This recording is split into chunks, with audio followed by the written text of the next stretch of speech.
अभिनव को जब अनन्या नजर नहीं आई तो उसका दिमाग खराब हो गया। उसे सच में अनन्या के लिए घबराहट हो रही थी। तभी उसकी नजर उस डॉन पर पड़ी जो अनन्या के साथ बदतमीजी कर रहा था। वो चुपचाप शांति से एक कोने में खड़ा था। उसकी हालत देख ऐसा लग रहा था जैसे उसे बहुत मारा गया हो। अभिनव भागते हुए उसके पास आया और बोला, तुम जिस लड़की के साथ थे वो कहाँ है? डॉन को अभिनव को देख गुस्सा आया। उसने अभिनव को मारने के लिए अपना हाथ बढ़ाया ही था कि इतने में अभिनव ने उसका हाथ मरोड़ा और उसकी गर्दन दबोच ली। जब डॉन को लगा कि वो अभिनव की गिरफ्त से नहीं छूट सकता तो उसने कहा, चिराग उसे अपने साथ ले गया है। यह सुनते ही अभिनव के होश उड़ गए। चिराग का नाम तो उसने शर्मिला की मुंह से कई बार सुना था, लेकिन उसे उम्मीद नहीं थी कि चिराग अनन्या का पीछा करते हुए यहां तक आ जाएगा। साथ ही उसे यह भी समझ नहीं आ रहा था कि यह आदमी चिराग को कैसे जानता है। ऐसे में अभिनव ने उसे छोड़ा और पूछा, कहाँ गया है वो? मेरी हालत देखकर लगता है कि वो मुझे बताकर जाएगा कि वो कहाँ जा रहा है। उस आदमी ने जवाब में कहा और बगल की टेबल से टिश्यू उठाकर अपने मुंह से बहता खून साफ करने लगा। अभिनव उसे देख रहा था। उसने भी अभिनव को घूरा और आखिर में वहां से निकल गया। अभिनव चाहता तो उसके ऊपर और दबाव बनाकर उसे कम से कम चिराग के बारे में जानकारी ले सकता था, लेकिन वो इस वक्त एक पब्लिक प्लेस में था और ऐसे में वो किसी की नजर में नहीं आना चाहता था। अभिनव, यहां क्या कर रहे हो? इतने में अभिनव को पीछे से एक लड़की की आवाज आई। ये कामिनी थी जो अभिनव को ढूंढते हुए बार तक आ गई थी। उसने अभिनव के पास आते हुए कहा, तुम्हारा भागने का प्लान था क्या? पैसे नहीं थे तो इतनी बड़ी बड़ी फेंक क्यों रहे थे? मैं फेंक नहीं रहा था, पैसे है मेरे पास। अभिनव ने कामिनी की बात का आधे मन से जवाब देते हुए कहा। उसे अभी भी अनन्या की चिंता खाए जा रही थी। कामिनी ने पूछा, तो फिर यहां क्या कर रहे हो?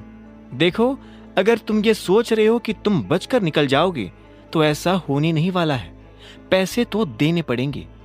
अभिनव ने कामिनी को घूरते हुए देखा और उसके बाद हॉल की तरफ बढ़ने लगा। कामिनी भी उसके पीछे पीछे जा रही थी। अभिनव कामिनी के साथ सबसे पहले अपनी गाड़ी के पास आया और उसमें से कार्ड निकाला। कामिनी ने कार के ऊपर कोई कमेंट नहीं किया क्योंकि वो देख पा रही थी कि कार खटारा थी। बाहर से देखने पर वो गाड़ी कबाड़ लगती थी और अभिनव यही चाहता था। वो दोनों फिर से अंदर आए और रिसेप्शन की तरफ बढ़ने लगे। वहां पर पहले से एक वेट्रेस खड़ी थी। उसने अभिनव को बिल थमाते हुए कहा, 5 लाख। ये अमाउंट सुनते ही अभिनव के होश उड़ गए। ऐसा उन लोगों ने क्या खा लिया था जो इतना ज्यादा बिल आया? इससे पहले कि वो आगे कुछ कहता, इतने में कामिनी ने उसके मजे लेने के लिए कहा, क्या हुआ? बहुत ज्यादा है, नहीं पे कर पाओगे? मुझे तो लगता है कि तुम्हारे खाते में 500 रुपए भी नहीं होंगे। इतने में वहां खड़ी एक और लड़की ने कहा, उस टाइम तो बड़ी बड़ी फेंक रहा था, अब हवा निकल गई बेचारी की। यह सुनते ही अभिनव ने उस लड़की को पलट कर देखा। फिर उसकी नजर कृतेश पर पड़ी जो हरीश से बात करते हुए चलता आ रहा था। कामिनी कृतेश को आते हुए देख मुस्कुरा रही थी। अभिनव समझ गया था कि कामिनी ने कृतेश को बुलाया था ताकि वो कृतेश के सामने अभिनव को बदनाम कर सके। वो ये भी समझ गया था कि उन लोगों ने 5 लाख के खाने में से मुश्किल से 50,000 का खाना खाया होगा। बाकी सारा खाना अभिनव को नीचा दिखाने के लिए मंगवाया गया था। इतने में हरीश वहां पहुंचा और बोला, क्या हुआ? तुम बिल नहीं भर पा रहे हो? इफ यू डोंट माइंड, मैं पे कर सकता हूं। वैसे भी मेरे लिए यह अमाउंट इतना बड़ा नहीं है, कृतेश ने कहा और मन ही मन में मुस्कुराने लगा। अभिनव ने उसके चेहरे पर मुस्कान देख ली थी। उसने अपनी जेब से कार्ड निकाला और वेट्रेस की तरफ बढ़ा दिया। जैसे ही कामिनी ने उसका कार्ड देखा तो उसके होश उड़ गए। Black card? तुम्हारे पास ये ब्लैक कार्ड कहां से आया? कामिनी ने कहा और अभिनव के हाथ से कार्ड लेकर उसे ध्यान से देखने लगी। उस पर अभिनव का नाम लिखा हुआ था, अभिनव गढ़वाल। कामिनी ने हैरान होते हुए अभिनव को देखा और बोली, तुम तो अभिनव कुमार थे ना, फिर अभिनव गढ़वाल कैसे हो गए? ये क्या खेल खेल रहे हो यार? अभिनव ने उसके हाथ से अपना कार्ड लिया और बोला, मेरा सरनेम गढ़वाल है, कुमार मेरे नाम के आगे अनाथ आश्रम वालों ने लगा दिया था, क्योंकि उन्हें मेरा असली सरनेम पता नहीं था। अच्छा, तो तुम्हें भी अपना सरनेम पता नहीं था? अनाथ आश्रम में तुम्हारी क्या याददाश्त चली गई थी क्या? हरीश ने तंज कसते हुए पूछा। अभिनव ने उसे घूरते हुए देखा और बोला, मेरे साथ जो हुआ, अगर वह तुम्हारे साथ हुआ होता तो याददाश्त के साथ साथ तुम भी कब के चले जाते ऊपर। अब मैं जाऊं? अभिनव के ये तेवर देख किसी की कुछ भी कहने की हिम्मत नहीं हुई। कोई उसे हाँ में सिर हिलाकर यह भी नहीं कह पा रहा था कि वो जा सकता है। ऐसे में अभिनव खुद वहां से निकल गया। अभिनव जैसे ही अपनी गाड़ी के पास आया तो उसे फिर से अनन्या की चिंता होने लगी।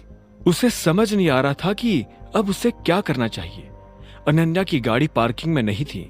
अभिनव समझ चुका था कि वो घर जा चुकी है। ऐसे में अभिनव भी गाड़ी में बैठा और अनन्या के घर जाने के लिए निकल पड़ा। जैसे ही वो अनन्या के घर पहुंचा और गाड़ी पार्क की तो उसने देखा कि वहां एक गहरे नीले रंग की गाड़ी खड़ी थी। वो अनन्या की गाड़ी तो नहीं थी, लेकिन उसे देखकर लग रहा था कि वो किसी रईस आदमी की गाड़ी है।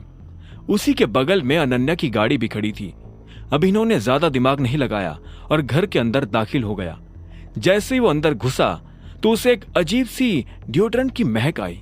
ऐसी खुशबू उसे इस घर में पहले कभी नहीं आई थी। तुम्हारा बहुत बहुत शुक्रिया, अगर तुम नहीं होते तो पता नहीं आज। इतने में अभिनव को राजीव की आवाज सुनाई दी। वो पता नहीं किससे बात कर रहा था। अभिनव अंदर पहुंचा तो उसने देखा कि एक लंबा सा आदमी राजीव और शर्मिला के सामने खड़ा था। उसकी पीठ अभिनव की तरफ होने की वजह से अभिनव उसे देख नहीं पा रहा था, लेकिन शर्मिला के चेहरे पर फैली हुई मुस्कान देखकर अभिनव की समझ में आ गया था कि वो उस लड़के को बहुत पसंद करती थी। ठीक है, तो अब मैं चलता हूं, इतने में उस लड़के ने कहा और अभिनव की तरफ पलट गया। जैसे ही शर्मिला की नजर अभिनव पर पड़ी तो उसके चेहरे का नक्शा बदल गया। उसने कड़वी जुबान में अभिनव से कहा, ये चिराग है। तुम जब शराब के नशे में धुत थे तब उस गुंडे से चिराग ने ही अनन्या को बचाया है। ये सुन अभिनव चिराग की तरफ देख रहा था। उसने चिराग के बारे में सुना तो बहुत कुछ था, लेकिन आज देख पहली बार रहा था। उसके कद और अभिनव के कद में ज्यादा अंतर नहीं था। चिराग दिखने में काफी हैंडसम था। उसने फॉर्मल्स पहने हुए थे जो उसके कसे हुए बदन पर काफी अच्छे लग रहे थे।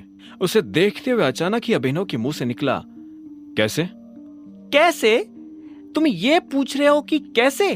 तुम्हें तो उल्टा ये कहना चाहिए कि थैंक यू, लेकिन ये तो तुम्हें किसी ने कहना सिखाया नहीं होगा। शर्मिला ने कूड़ते हुए कहा। अभिनव का माथा घूम गया। सारी मेहनत उसने की और सारा क्रेडिट चिराग लेकर जा रहा था। इससे पहले कि वो आगे कुछ कह पाता, शर्मिला ने मुस्कुराते हुए कहा, चिराग इस घर का दामाद होने वाला है। इस पर अभिनव ने कहा, पर आपकी तो एक ही बेटी है, तो फिर ये किससे शादी करेगा? बेवकूफ, मेरी जो एक बेटी है ये उसी से शादी करने वाला है। ये सुनकर चिराग के चेहरे पर हंसी आ गई। उसने हाथ मिलाने के लिए अभिनव की तरफ हाथ बढ़ाया और बोला, नाइस टू मीट यू। अभिनव ने भी उससे हाथ तो मिलाया, लेकिन उसके हाथ को जोर से दबाते हुए बोला, तुम्हें पता नहीं कि अनन्या पहले से शादीशुदा है और उसका पति मैं हूं। इसके बाद अभिनव ने उसका हाथ इतनी जोर से दबाया कि चिराग का हाथ दुखने लगा। ये देखते हुए शर्मिला बोली, क्या कर रहे हो? जान से मार दोगे क्या बेचारे को, गुंडे कहीं के? अभिनव ने चिराग का हाथ छोड़ दिया। शर्मिला ने आगे कहा, क्या कर रहे थे तुम ये? तुम्हें क्या लगता है कि ये तुम्हारी तरह हर जगह लड़ाइयां करता फिरता है? ये एक अच्छा सभ्य और खानदानी लड़का है, तुम्हारी तरह नहीं लीचड़। अच्छी बात है, लेकिन अनन्या से शादी मेरी हुई है, वो मेरी बीवी है, अभिनव ने कहा। हुई नहीं है, करवाई गई है जबरदस्ती, और कोई भी जबरदस्ती करवाई गई चीज ज्यादा दिन तक नहीं टिकती, समझे? मेरी जिंदगी में हमेशा से एक बेटी की कमी थी, भगवान ने चिराग को भेजकर वो भी पूरी कर दी।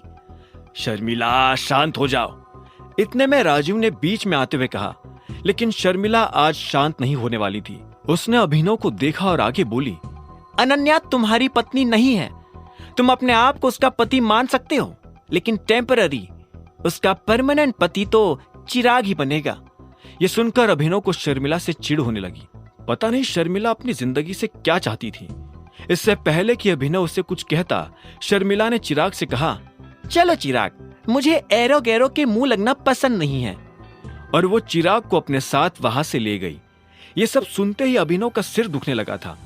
उसे समझ नहीं आ रहा था कि अब उसे आगे क्या करना चाहिए। इतने में राजीव उसके पास आया और बोला, तुम्हें पता है, मुझे लगा था कि मैं अपनी बेटी के मामले में तुम्हारे ऊपर थोड़ा बहुत भरोसा कर सकता हूं, लेकिन आज जो तुमने किया उसके बाद मेरा वो भरोसा भी टूट गया। आखिर तुम मेरी बेटी को ऐसी हालत में छोड़कर कैसे जा सकते थे? ये सुनते अभिनव हैरान हो गया। उसने कहा, ये आप क्या कह रहे हैं? उल्टा मुझसे सवाल मत करो अभिनव। मुझे पता है तुमने क्या किया। जब कोई गुंडा अनन्या को तुम्हारी आंखों के सामने परेशान कर रहा था, तब उसे ऐसी हालत में छोड़कर तुम भाग गए।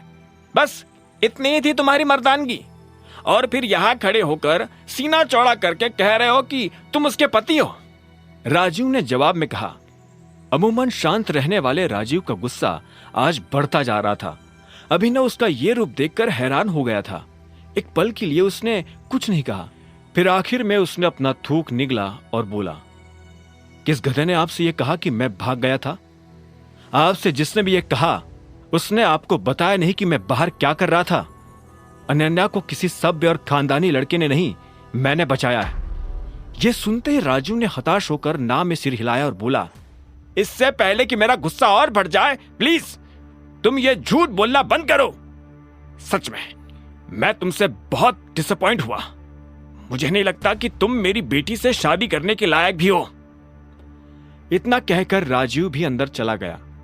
अभिनव हैरानी भरी नजरों से उसे जाते हुए देख रहा था। उसे समझ में आ गया था कि यह सारी कहानी उन दोनों को और किसी ने नहीं बल्कि चिराग ने सुनाई थी। अभिनव को ऐसा लग रहा था कि उसके साथ धोखा हुआ है।